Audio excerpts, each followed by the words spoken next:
Hello, everybody, and thank you for joining us once again at IncaOne Gold Corp's channel. We're sitting here again with President, CEO, and Director Edward Kelly. Ed, how are you doing today?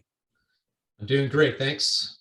Good, good. So previously we did a little intro and a little bit of a deep dive into the business, but today we just want to reiterate what it is you guys do. So first and foremost, Ed, give me the elevator pitch for the company.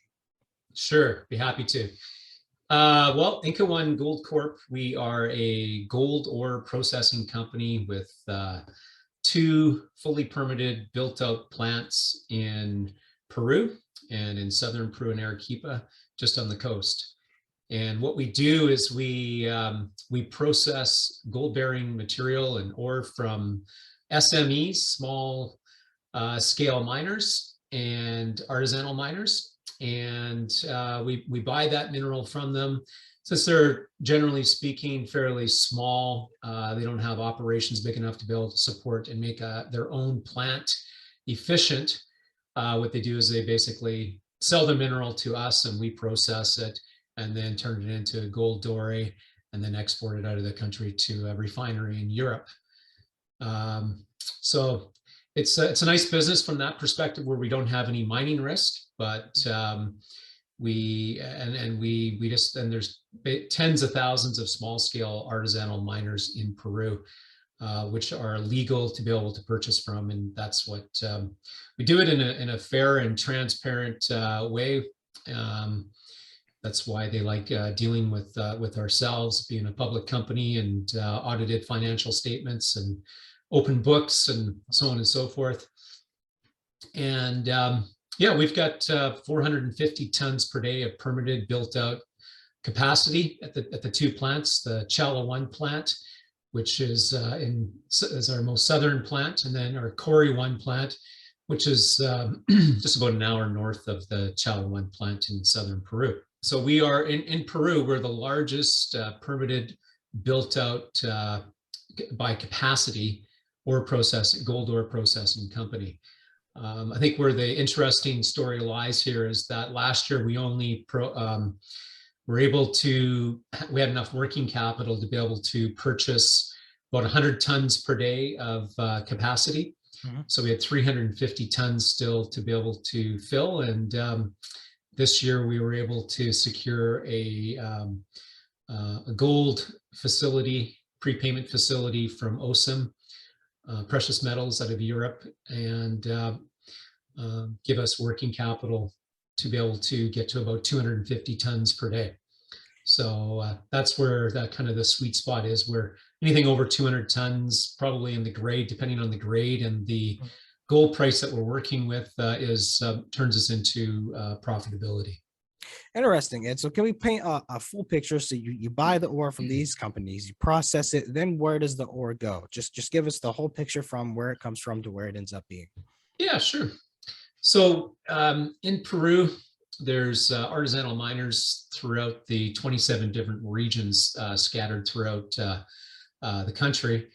And we have about 30 buyers that are in 6 main zones that we purchase the mineral from, both in the south, the central zones, and one area in the north.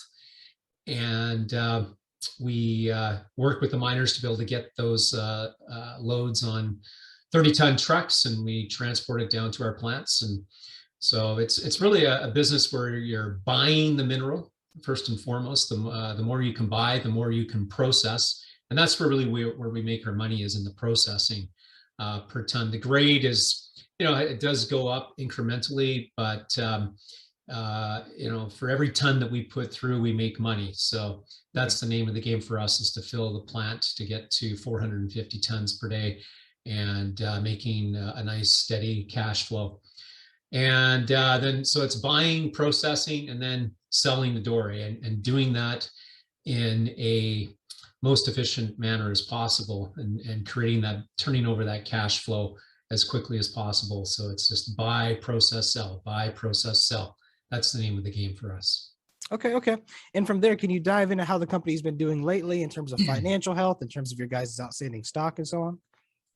Yeah, sure. Like I mentioned, we just completed a guess it's kind of a two-phase drawdown of $9 million US in a gold prepayment facility.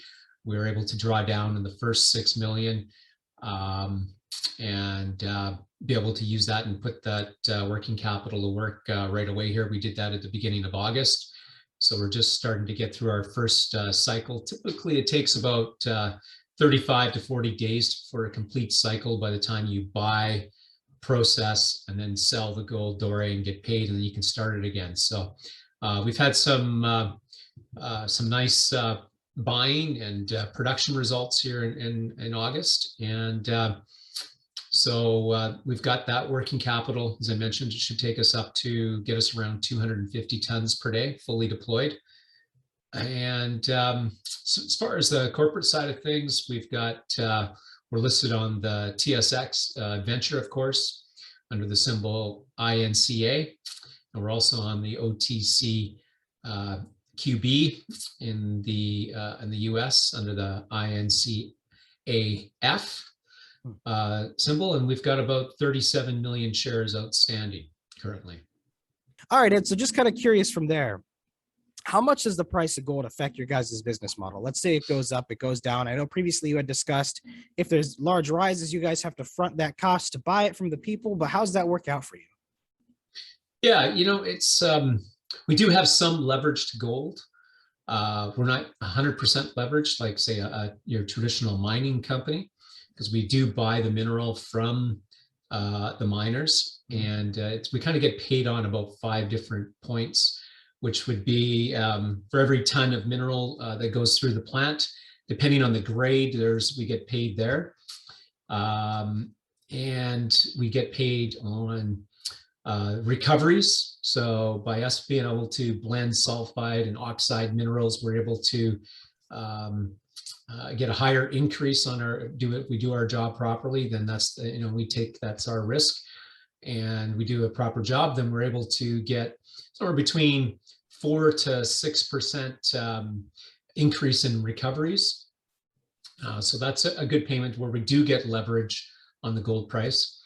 And let's see here, we get paid on the silver up to a certain amount of grade, and then we have to start sharing the silver cost with us. But it's primarily, we're not a silver producer, so it's kind of a throw-in for us into the company. So we get paid on that, and then we also get paid on just the chemicals that we use to be able to process with, as well as a discount to the gold price. So there's a few areas in how the company's monetary kind of payback is worked on. But the higher the gold price, it works for us in some ways, and it works against us in some ways. And the ways that it works for us would be that there's more miners that do come out, so more production. And from just the overall recoveries, we do get a higher amount of cash each month from those recoveries, as well as discount to the gold price. Yeah, it's interesting. Okay, It's definitely different than what people are used to when it comes to looking at gold companies. You got a little bit more moving parts at this point. Yeah, the only thing that we don't have is all the moving parts on running the mine, which is typically the most difficult and most risky part. So as long as we're on top of our numbers and sharp with our numbers, then really it kind of it works, right? The numbers work with the volumes put through. The only thing, the bad thing, I guess, or the negative from a higher gold price would be that it takes more working capital to buy that load of ore. Yeah. And so we have more working capital tied up, or we're not able to buy as many tons when all of our cash is deployed. So that's kind of what we went through in the last say last 18 months, when the gold price went from $1,200 to just over $2,000, and now settled in around 1,800. Yeah. So that was one of the reasons why we had to go and raise more working capital to get our tons back to where they should be and had been in the past. And now we're exceeding those levels, so it's good. Yeah, and I think you did a pretty good job so far of giving a good overview of how it is the company makes money, your business processes from receiving the ore and processing it, and then getting rid of it at that point. And is there anything else you want to add before we go? Everyone is obviously open to ask questions if they want to dive into anything else a little more specific from here. If you have any last words, now'd be the time to say them, Ed.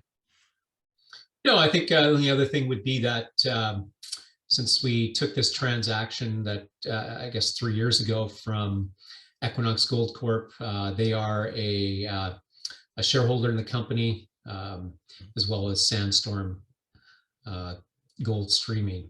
So they make up about 35% of that ownership of the company at this point in time. Okay. All right, Ed. Well, again, thank you so much for coming on and thank you for explaining this. And thank you everyone for watching. Cannot say it enough. If there's anything you want a little more information on, let us know and we'll happily dive into it for you. But for now, stay tuned. We'll get you some more information over the wire as soon as it comes in. Ed, thank you for your time today. Thanks, Michael. Good to be with you.